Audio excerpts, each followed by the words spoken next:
Welcome, Coach Jim. Welcome, everybody. We can start, please, John.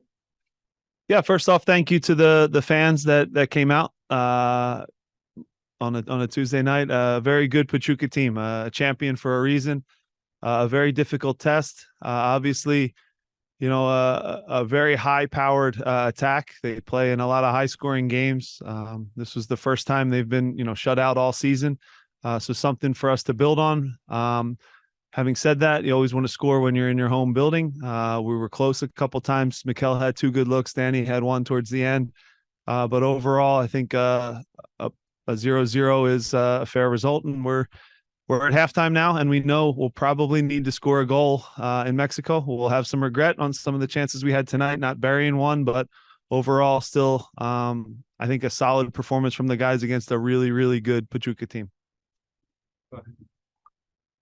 Given how shorthanded we're, start that into the field and talk off about bending and not breaking. Did tonight stood out to you? Yeah, look, we're a defense first team. I think everybody knows and understands that. I think the job, Nathan Harriel did to, play a little bit out of position, out of his comfort zone, and do a great job shutting down some really high quality attackers. And keeping a clean sheet was really important. I thought that, everybody contributed. We did have to adjust. Obviously, we're missing our best goal scorer in Julian, our leading goal scorer. So we have to adapt and adjust. We played with 2 10s today. I don't know how clear that was on the, watching it live, but we played Quinn and Danny there. And the thinking was, with how good Pachuca is at attacking down their left-hand side, having Quinn out there to give a little extra pressure, almost play it like an 8/winger. They still came at us for sure, but that was the thought process.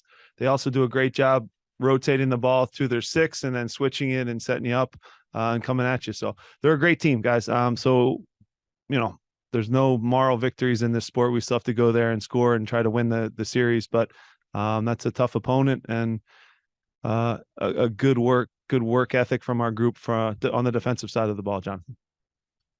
Hey, Jim. So obviously you held them to 0, but you get a 0 goals tonight. Just how important is that going into Mexico next week? Do the importance of away goals in this competition?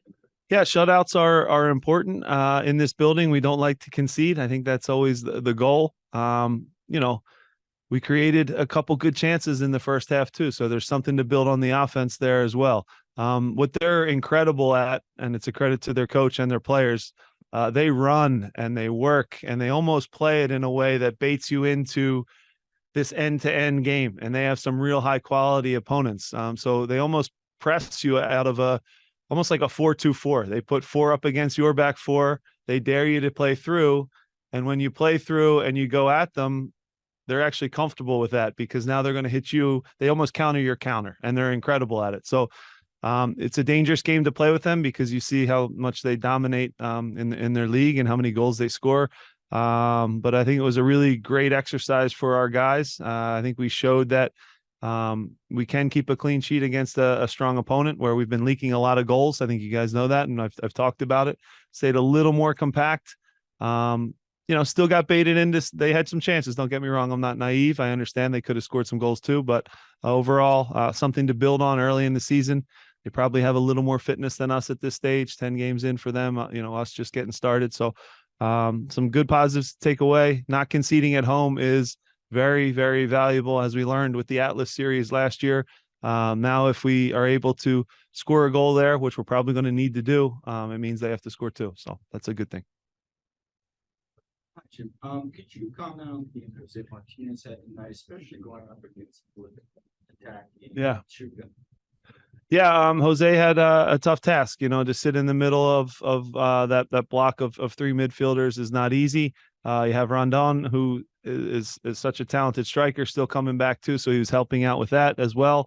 And they're just the fluidity of their attack, all the moving parts. Jose had a really strong performance for it. I think he's up for it a little bit more because his fellow countryman and legend of Venezuela is leading their line. I think there's something to that. That's real.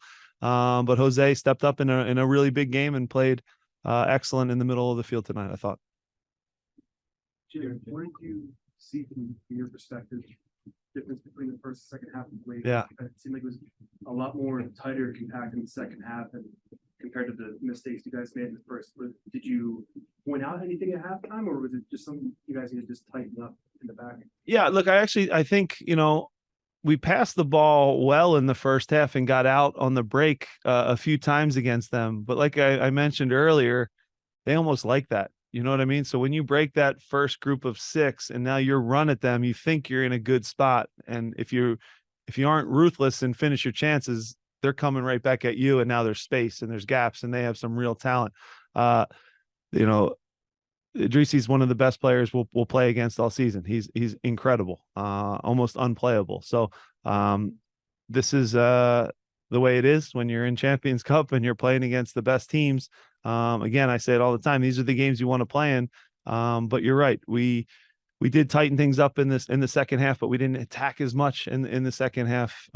So again, there's a little bit of a give take there.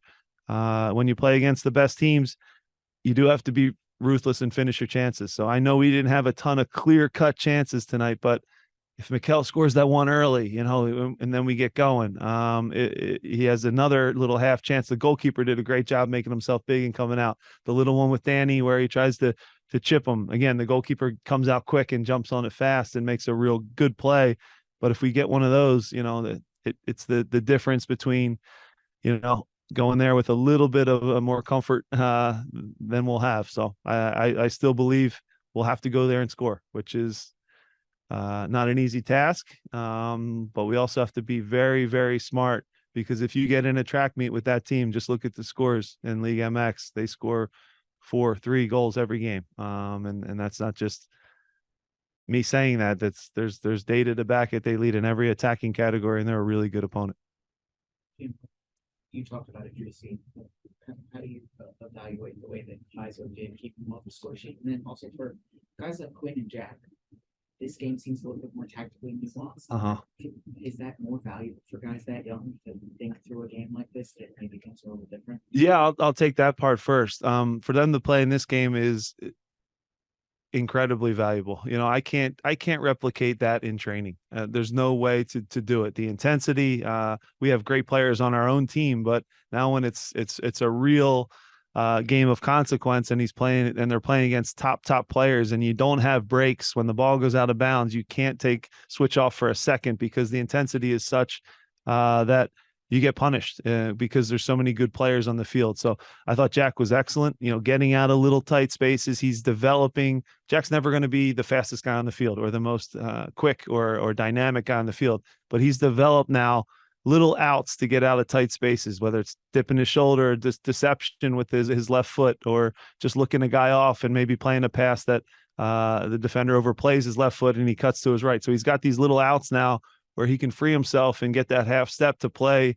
a 60-yard ball that goes to Quinn, who again was really, really dangerous for us tonight. I've asked him to play as a striker, as a 10, as an 8, and he's done all three really, really well for us. The team needs everyone to adapt and adjust when Julian's out. That's a reality. If you take Rondon off of Pachuca, they look completely different, right? So when you lose your top striker, guys, I can't stress it enough, it hurts, and we all have to suffer and adjust because of it. But guys have stepped up in a big way. I'm not here to celebrate a 0-0 draw at home, but there was some good things that happened tonight.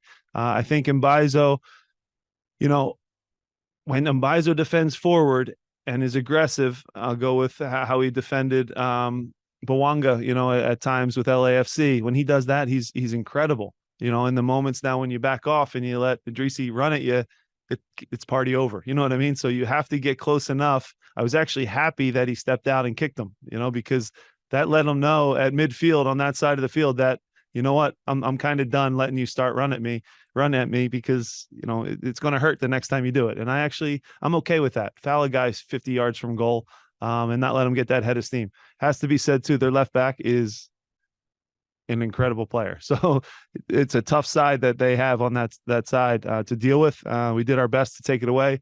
Great players are going to hurt you, but I thought Mbaizo had some good moments, but also some moments that we'll certainly watch the film and he can be a little bit tighter. Easy to say as a coach, right? Get tighter to a player that's that quality, but I know he has it in him. Last question, please go ahead. Can you, what were your thoughts on the situation before halftime? Have you ever seen offsetting handballs before in that whole crazy sequence? To be fair, I get a lot of stuff wrong as a coach on the sidelines with my referee calls and decisions that maybe I think are one way, and then you see them on the video and you maybe get them wrong. But that one I saw clear, and I was worried on the VAR that they weren't going to go far enough back to watch what happened. And credit to the referees, they got it right. You know, when I was complaining about the handball, I thought they were going to be thinking I was talking about, you know, the play in front of goal, and I was talking about, you know, 40 yards from goal where they did gain an advantage by a clear handball. So they got that one right. Obviously, it's a scary one, but ultimately, right before half, that was a big momentum change and the right call. Thank you very much, Coach. Thank you you. very much, everybody.